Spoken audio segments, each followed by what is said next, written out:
saan mag-smoking, doon na lang sila magtambay. Instead, they are going to play chess, to play guitar, and all other recreational games and recreational activities for them to get away from the dangerous drugs, no? Even the smoking. Ano pala? Ang coverage ng BKD, start tayo sa smoking. Andun sa amin yan, no?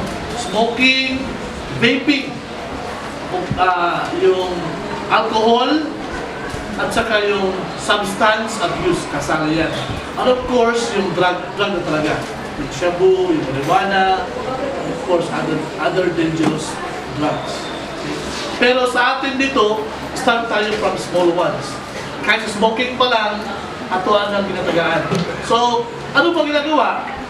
Of course, we have consultation with parents, kung masakpan, parents, tapos we have conference with the parents, of course, from the guidance counselors, and peer counselors also, na trained, no?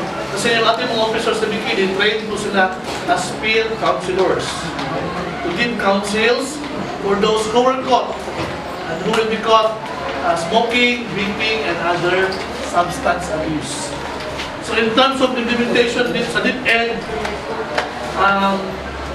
we are fully implementing the program of DepEd. So tagal na ako sa NDEP, 2014 pa lang, until now, 2025 na, I'm still in the NDEP.